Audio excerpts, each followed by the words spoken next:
Well, Bernie Sanders just made one of the most delusional statements that I think anyone has ever made in history. And I don't think I'm overselling it too much. He was on Anderson Cooper last night, and then this happened. You know how the president's going to paint your talk of democratic socialism, besides, Venezuela.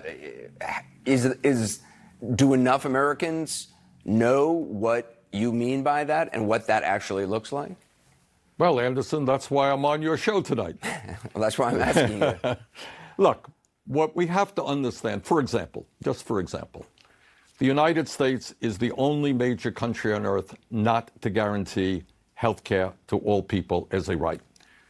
In many countries in Europe, Germany for one, you go to college and the cost of college is zero. I think in Finland they actually pay you to go to college. In most countries around the world, the level of income and wealth inequality, which in the United States today is worse than at any time since the 1920s, with 3 families owning more wealth than the bottom half of America, that level of income and wealth inequality is much less severe than it is right here in the United States. But the taxes in many of those countries are much higher than they are, the individual personal taxes much higher than they are in the United States. But I suspect that a lot of people in this country would be delighted to pay more in taxes if they had comprehensive health care as a human right. He says people would be delighted to pay more in taxes. No, Bernie, no, that's not the way it works. Nobody wants to pay more in taxes. Nobody does. Because anyone can pay more in taxes. Anyone can pay more. If you could send whatever amount you want to the IRS on tax day, any amount as long as it's at least what you owe in scare quotes. But beyond that, I mean, if you want to send 20% more, 30% more than you owe, you're free to do that. They'll certainly take your money.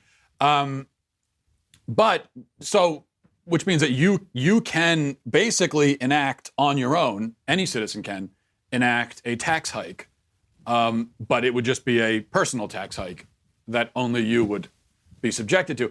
Nobody does that. Why does anyone do that? Because nobody wants to pay more in taxes. Now, I think this is where Bernie gets confused, because you see, a lot of people are delighted by tax increases, but they're delighted to have other people pay more in taxes, you see. So, yeah, leftists do advocate higher taxes, and they are delighted by higher taxes, but only as long as those higher taxes are imposed on other people, not on them personally, on other people. Now, I don't like to see anyone pay more in taxes. I don't celebrate tax hikes on anybody. I'm in favor of tax cuts for everybody, because I just think that on principle, people should be able to keep more of their own money. And I also think that the government has entirely too much money with which to waste already. But leftists do take a perverse pleasure in tax hikes just as long as the bill goes to someone else. See, that's the way that this works. That's a fundamental misunderstanding. It's without fail, when you hear someone advocating for higher taxes and you sit down and you listen to them for 10 seconds, you're going to realize that, oh, no, hold on a second. Oh, yeah, they want me to pay more, not them. That's what they're saying. What they're saying is, yes, government, go take from those people over there, not from me. Very selfless indeed. All right, now I want to a lot I want to talk about today, including I want to start by revisiting a conversation from yesterday. But first, before we get to that, a word from Boll and Branch. We're never going to agree on everything, or maybe even on almost anything as a country. But I think we all can agree on one thing, which is that we all could use a lot more sleep.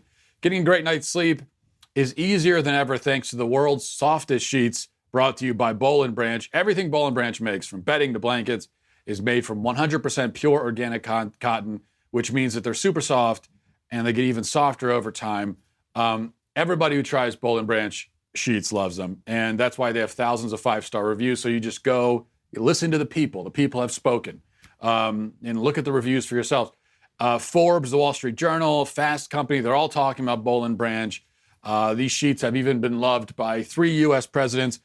And they want you to love your purchase too, so they offer a no-risk 30-day trial and free shipping. So you get both of those things.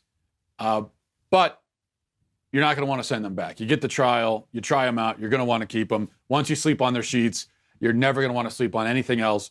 So to get you started, right now, my listeners get $50 off your first set of sheets at bowlandbranch.com, promo code Matt.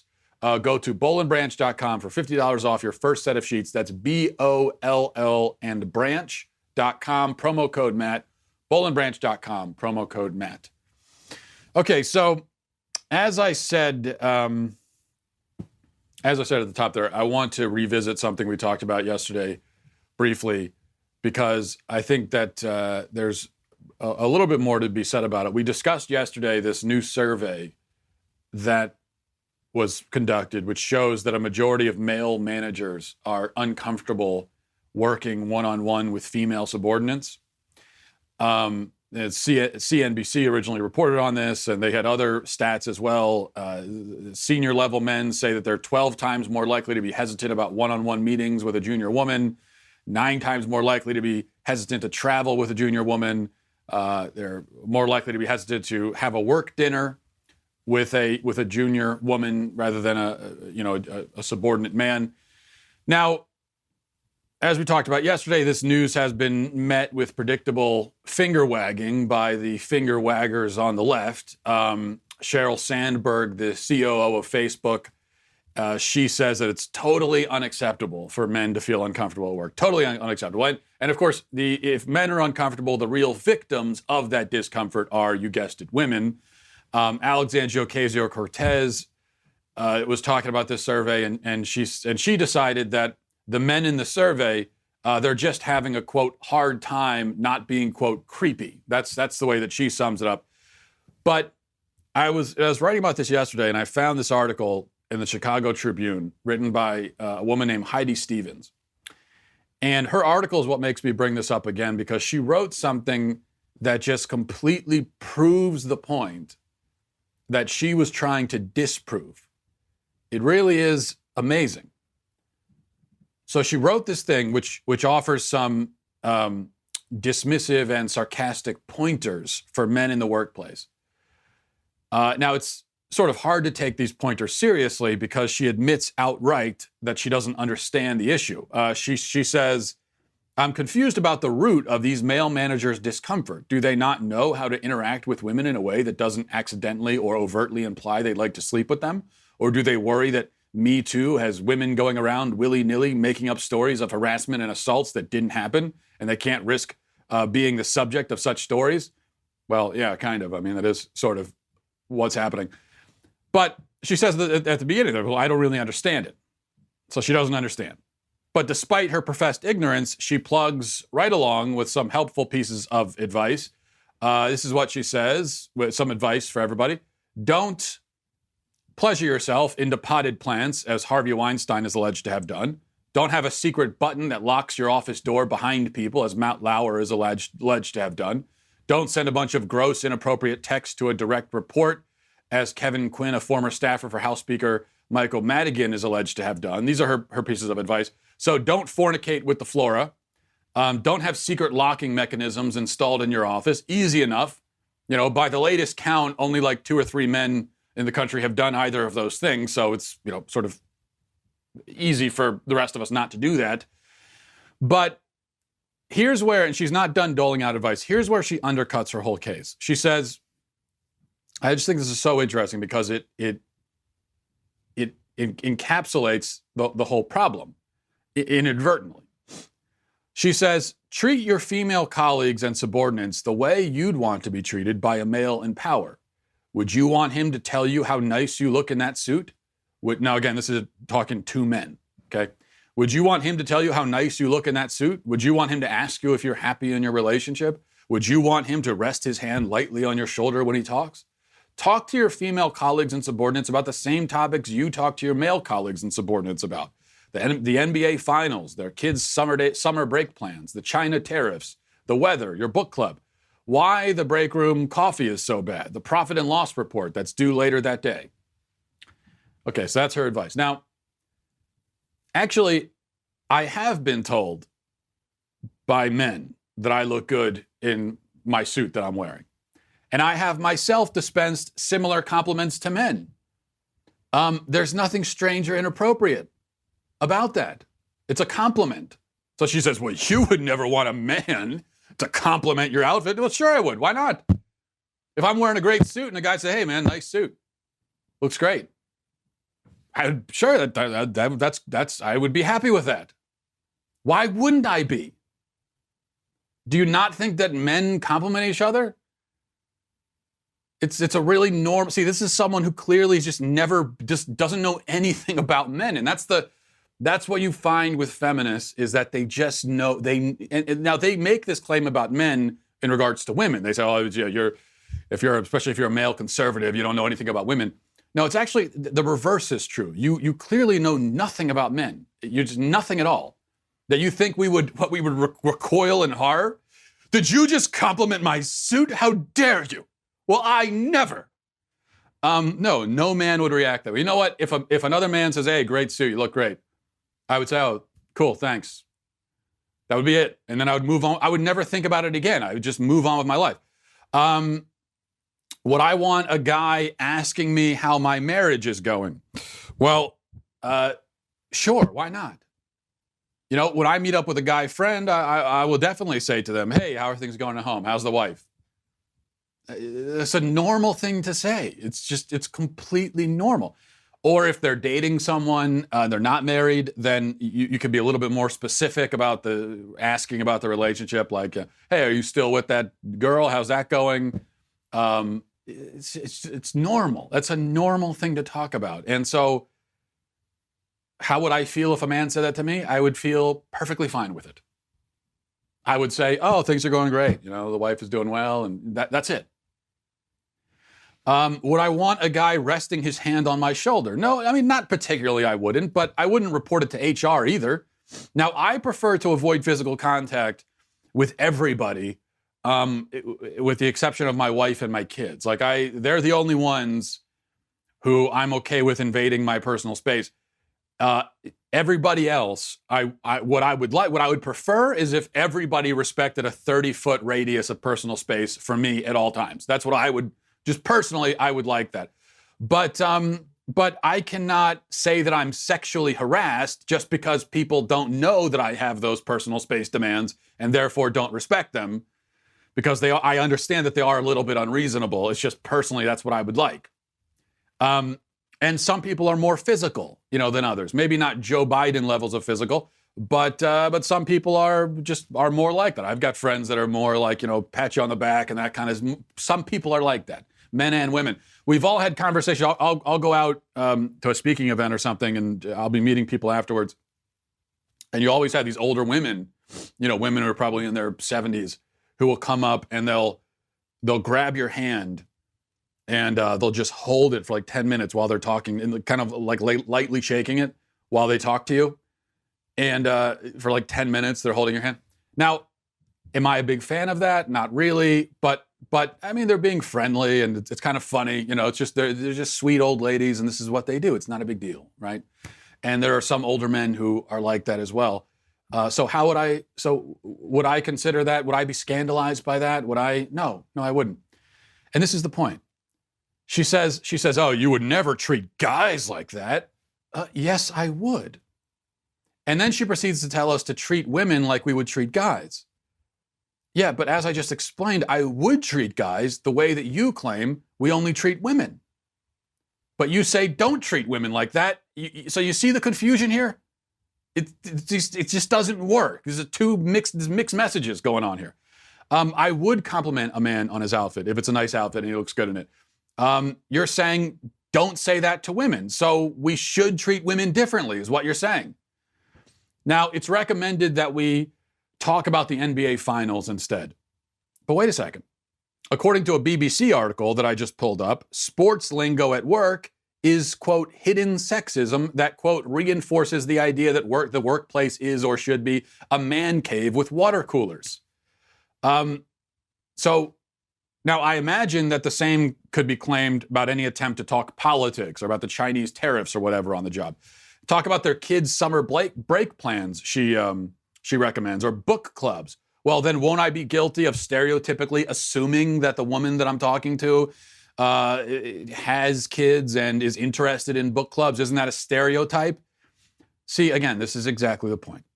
This is why men are uncomfortable talking to women at work. And this is why feminism has hurt women by making it more difficult for them on the job, because men are just freaked out now.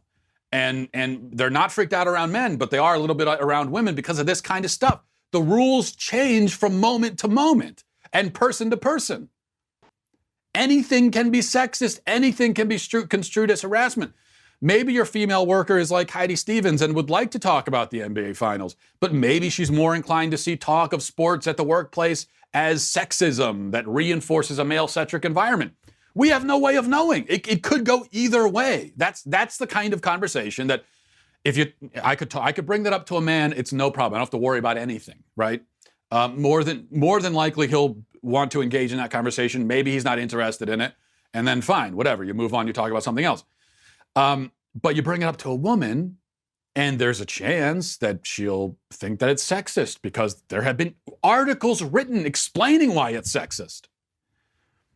We have no way of knowing. And it's clear that the woman isn't necessarily going to speak up. Okay, so she may suffer through the sexist conversational assault silently, seething about it, because we failed to read her mind, and then later on use the incident to get us fired or worse. That's the way it could go. It's not going to go that way with a man. We know that, which means we're probably going to be more inclined to just bring that conversation up to a man.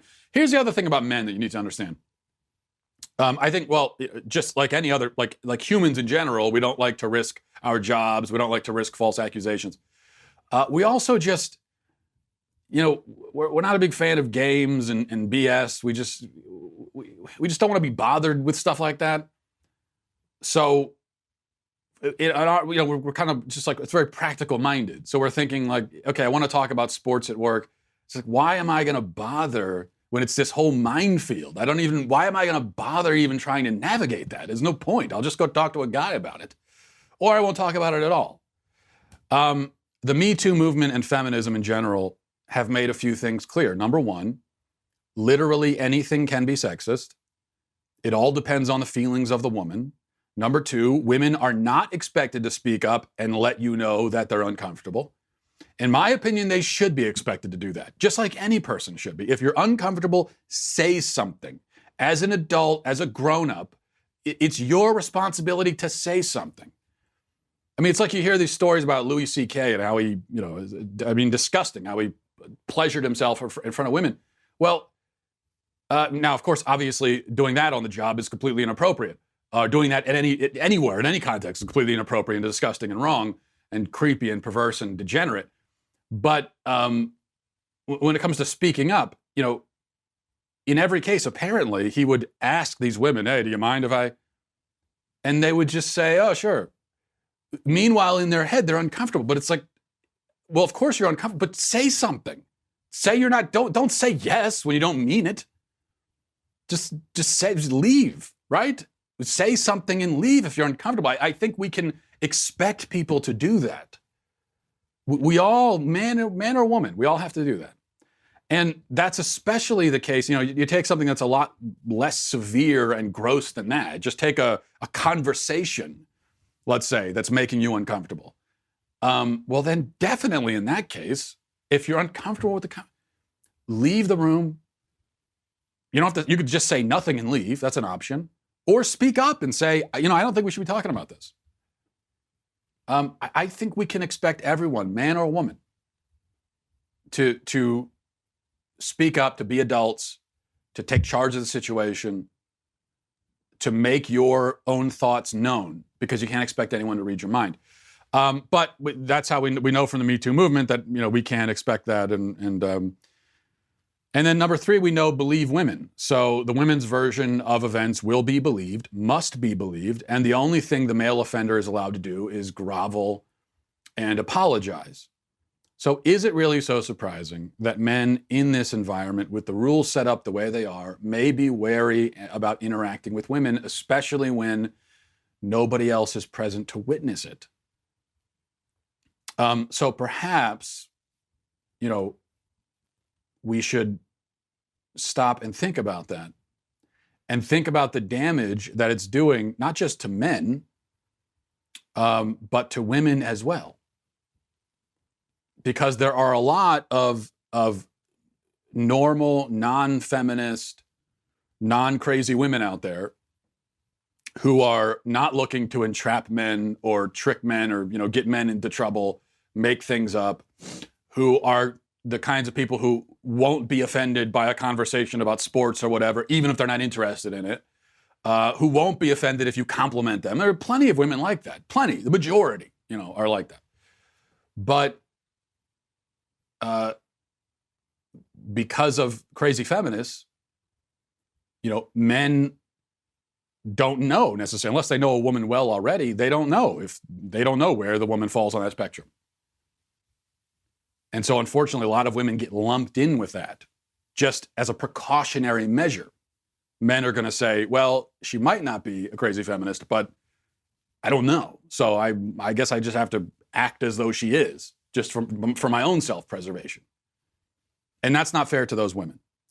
But whose fault is it? It's the fault of the crazy feminists.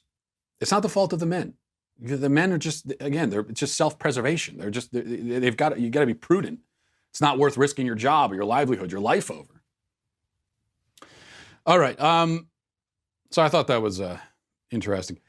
Staying in the vein of feminism for a minute, the women's U.S. soccer team beat the 34th ranked Thailand team a couple days ago by 13-0.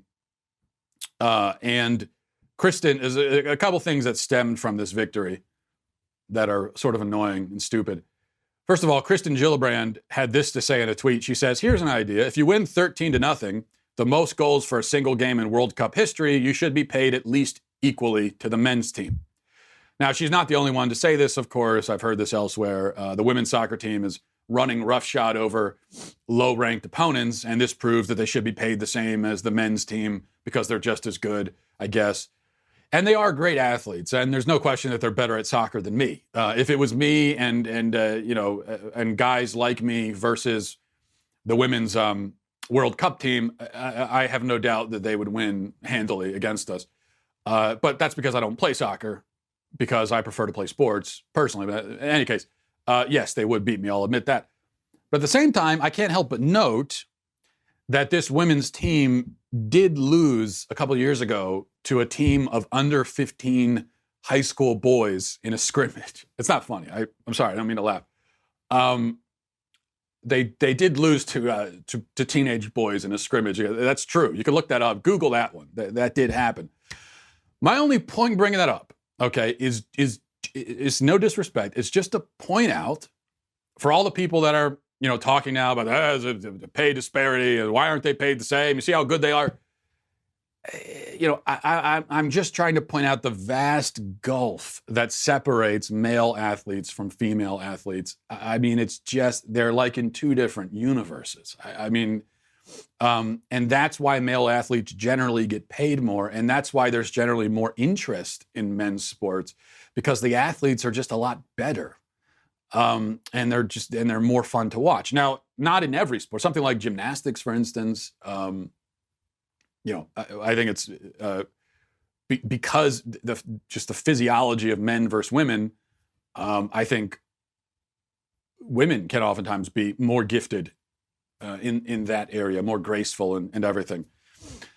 But in these other kind of sports, especially these team sort of sports, it's different. The men are just a lot more fun to watch because they're just so much better. And that's fine. Men are allowed to be better than women. It's okay to acknowledge that. It's okay to acknowledge it because it's true. Why is it that the NBA gets great ratings while nobody watches the WNBA? Is the WNBA even still on? I don't even know. Well, it's because NBA athletes are some of the best athletes in the world. They are so ridiculously good. And it's amazing to watch what they can do on the court, and that's why people watch the NBA. A WNBA team, on the other hand, would easily lose to an above-average high school boys team, and it wouldn't even be close. Just like the soccer players, just like with the soccer situation. that again is how vast the divide is between the two skill levels. And that's fine. It's nothing to panic over. Men are men and women are women. And there's no sexism in that. There's also no sexism in the criticisms that the women's team has faced for excessive celebrating, okay? While the women's team was trouncing the 34th ranked, I think it was the 34th ranked Thailand team, and they built an insurmountable lead, they still celebrated every goal like it was the game winner, and they were running around the field and pumping their fist and doing all this stuff. And some people have argued that it was poor sportsmanship on their part, you know, to be gloating over your 10th goal in a soccer match. It is match, soccer match, right? Not soccer game. I don't know. The soccer sporting competition, to be gloating over it is, you know, it's not good sportsmanship. It's kind of lame, and it makes you look bush league. It makes it look like amateur hour, really, and that's the criticism anyway that some people have articulated. Here's a just to kind of explain it. Here's a CBS report that summarizes the controversy. The U.S. women's blowout win yesterday at the World Cup did not come without controversy. Some are saying they showed poor sportsmanship by celebrating after every one of their 13 goals. Roxana Saberi reports from Paris. As Team USA's players piled on goal after goal last night, it's loose, setting a World Cup record, their parents beamed. Our little girl scored! Woo!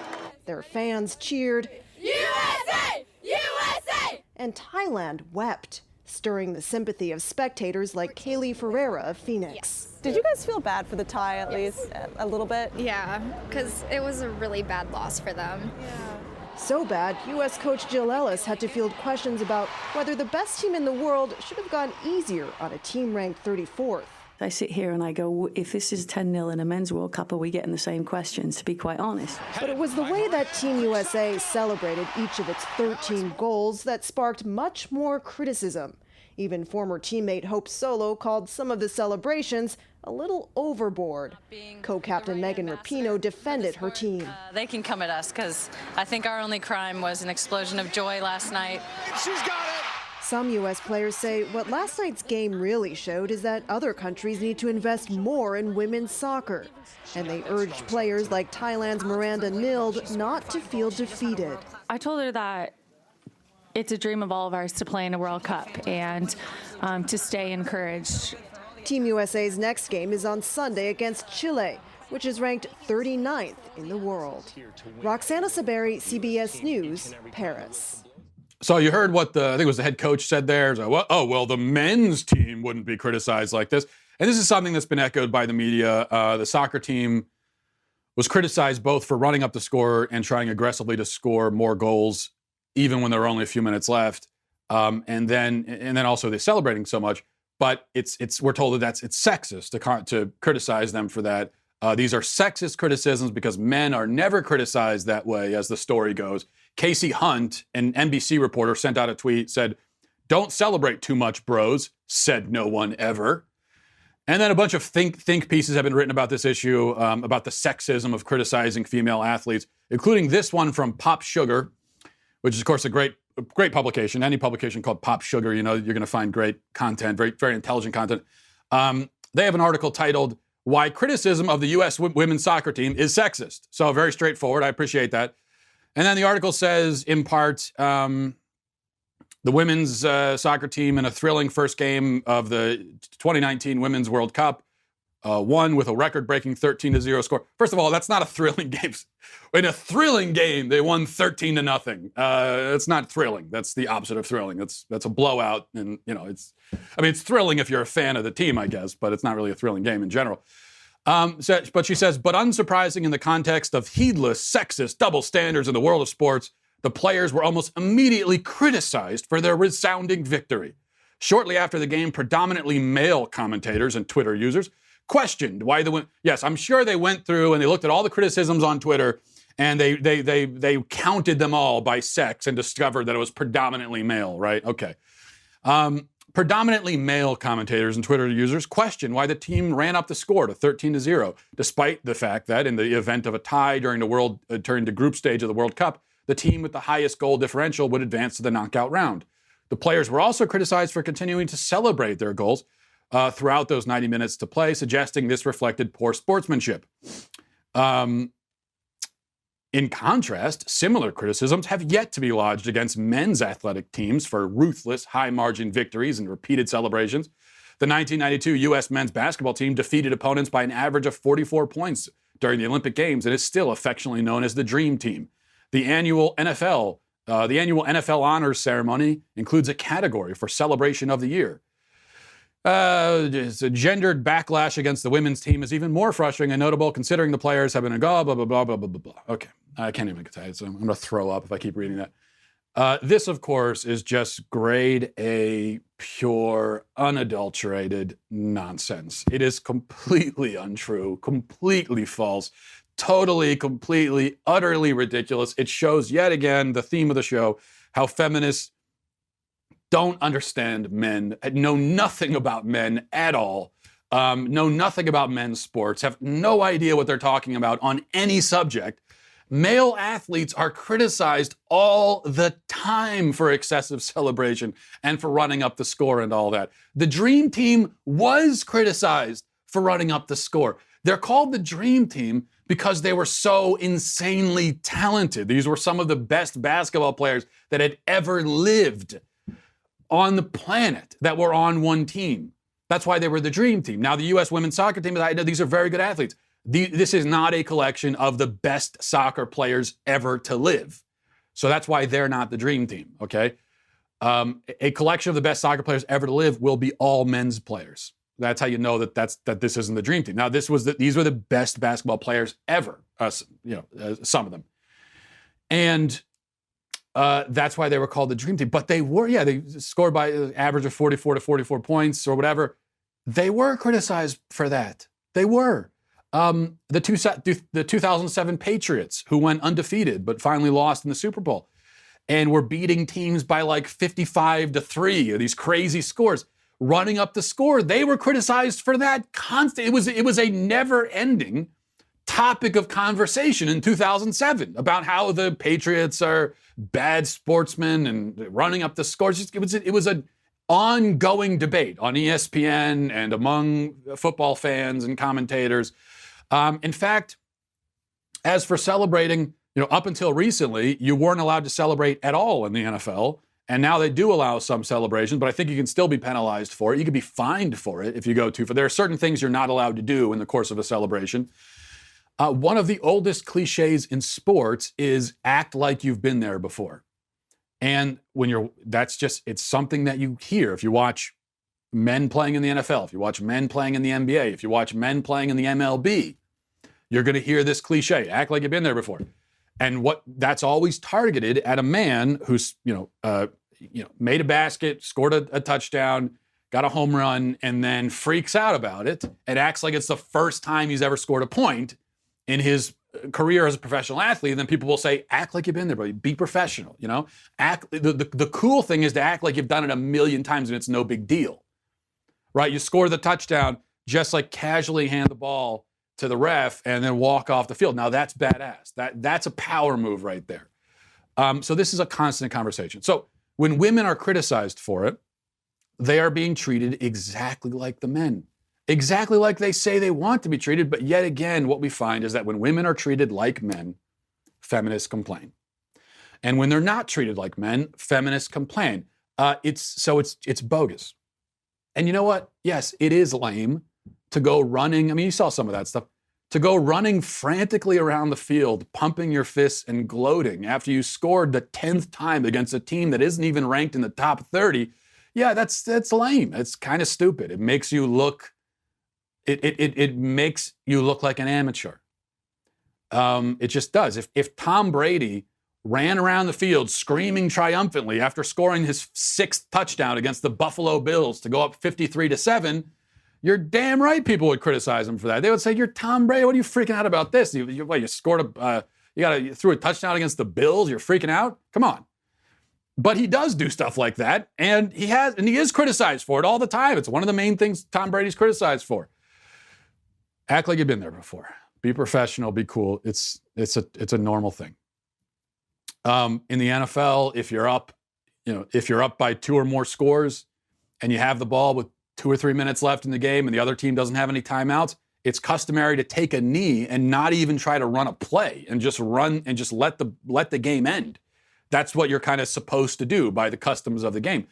If you're in that situation as the winning team and you take shots at the end, you start throwing Hail Marys to the end zone, yes, you're going to be criticized for that severely because people are going to say, oh, you're trying to pad your stats against a team that you already beat, essentially. So, look, now, my own personal opinion is that, I generally don't mind the celebrations. I think if people get pumped up in sports and they get excited, and that's great. And it is a game. You're supposed to have fun. In the NFL, I like some of the more creative touchdown celebrations you see them do now. I think it's because it's a game. At the end of the day, it's still a game, so that's fine. But it can get to a point where it's overboard. And if you're decimating a team, especially if you're decimating a team that you're supposed to beat, if it's a team that you're decimating that you're supposed to decimate, then overly celebrating just makes you look foolish, in my opinion. Now, if you're the underdog doing that to the team that was supposed to beat you, maybe there's more of a reason there. But as the favorite, I would agree with the criticism, but there's nothing gendered about it. All right. Let's go to emails. mattwalshshow@gmail.com. mattwalshshow@gmail.com. This one is from Victoria. Says, hi, Matt. My name is Victoria. Big fan of the show. Last year, a film called Boy Erased released, which is a biography about a young man who went to a Baptist gay conversion camp. This film was adapted from a memoir, has won many accolades. I was raised Christian and have been a Christian for most of my life. I've never even heard of this sort of thing. I was wondering if you have, and what are your opinions of them, and are they common somewhere in the U.S.? They seem creepy and just wrong to me if they do indeed still exist. Keep up the great work. Hi, Victoria. I've only ever heard of the gay conversion camps and gay conversion therapy, all that stuff. I've only ever heard about that from people railing against it. Like you, I have never heard of, I had never heard of such a thing until the left started fear-mongering about it. I'm not saying it doesn't exist or it didn't exist at some point, but it's certainly not nearly as widespread as it's presented, and not nearly widespread enough to justify all the panicking that people do about it. You know, the other thing about this gay conversion stuff is that I think sometimes you'll have totally normal Christian counseling that maybe can be rebranded with that nefarious sounding label. So as far as actual camps where gay kids are sent against their will and there's creepy kind of reprogramming that goes on and, electroshock therapy, all that kind of stuff. Again, I'm not saying that stuff didn't happen in the past, but in current day America, I've never heard of that. And I've been a Christian for 32 years. I've never heard of it, never encountered it, just never. But I think you could have, for instance, a person who's struggling with homosexual thoughts or urges, doesn't want those thoughts, and seeks counseling from a pastor or a Christian counselor because they don't want those feelings.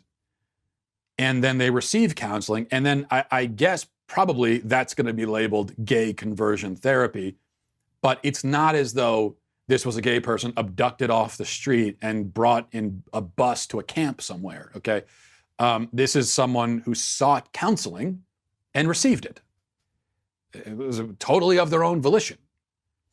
So if that's what gay conversion is, then if it's that, meaning just someone who goes and seeks counseling of their own free will and volition because they're struggling with something that they don't want to struggle with, if that's what we call gay conversion therapy, then I don't see a problem with it. But I think to label it that way is disingenuous. The stuff that you're talking about, I don't think that that's a widespread phenomenon. I'll put it that way. All right, this is from Don. Says, Matt, I myself am not a huge fan of parades. I agree that it's a glorified traffic jam, but I think you neglected a major issue with your own personal faith. The Pope, every time he goes out in public, is basically parading around Catholicism. In fact, you may even call it a celibacy parade. Thousands flock the streets, causing major traffic delays for miles around. I demand you recant your parade hypocrisy. I think a celibacy parade actually might be a great idea. Maybe that's the way to counteract all these other sexually oriented parades you find out there. But I won't recant, Don, because actually, I know you're half kidding, but I'm not a big fan of the kind of hysteria and pageantry that surrounds the Pope. I'm a Catholic, but I don't worship the Pope. No Catholic does. Okay, let's be clear about that. No Catholic worships the Pope. He's just a man. He's not God. We all know that. Yet sometimes the pageantry around him, the way we treat the papacy, can give the wrong impression. And I think Catholics need to acknowledge that and understand that. It does sometimes come off the wrong way. And sometimes it can approach something like worship, but in the same sense that we might talk about celebrity worship. So that's the kind of worship that we're talking about. Someone who freaks out because they see, I don't know, Lady Gaga, walking down the street. Okay, well, that person isn't literally worshiping Lady Gaga as a god. This isn't someone who actually thinks that Lady Gaga has supernatural capabilities. But they treat her as something other than just another human, and they heap way too much adulation and admiration upon her personally, just because they like her, her songs and they're impressed with her celebrity. So with the Pope, I think you can find something like that sometimes with some people, just as with the president, there can be something like that. And I'm not a fan of it in those cases either. I'm not a fan of it in any case. And I think with the Pope in particular, I think it could be a good thing maybe to